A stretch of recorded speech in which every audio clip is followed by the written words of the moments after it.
went nowhere. It was interrupted, as you'll see. Can you describe for us what we're seeing? All right, we're looking at the interview suite at S4. It's kept dark for the comfort of the aliens.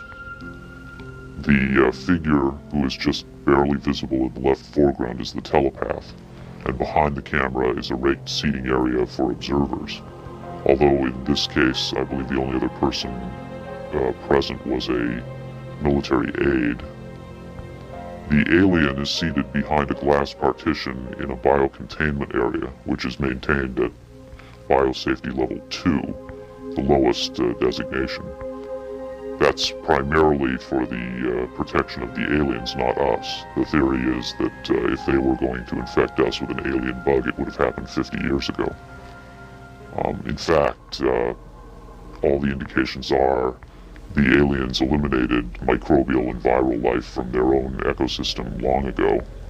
They aren't susceptible to our diseases directly, but it has been shown that microbes can reproduce and form colonies within their respiratory systems, which tends to exacerbate the debilities they seem to suffer anyway in our environment. In fact, you can see here the alien is beginning to flag. The interview was not going well. The telepath was trying to clarify some points from a previous interview, but he wasn't receiving coherent responses. As you can see, the being is in real distress. At this point, the telepath is sending out a message to the medical staff. He's trying to communicate with the alien, but he's getting no response.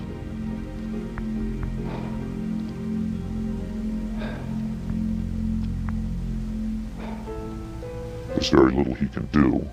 There's no direct connection between his space and the biocontainment area. That's the aide stepping in on the right.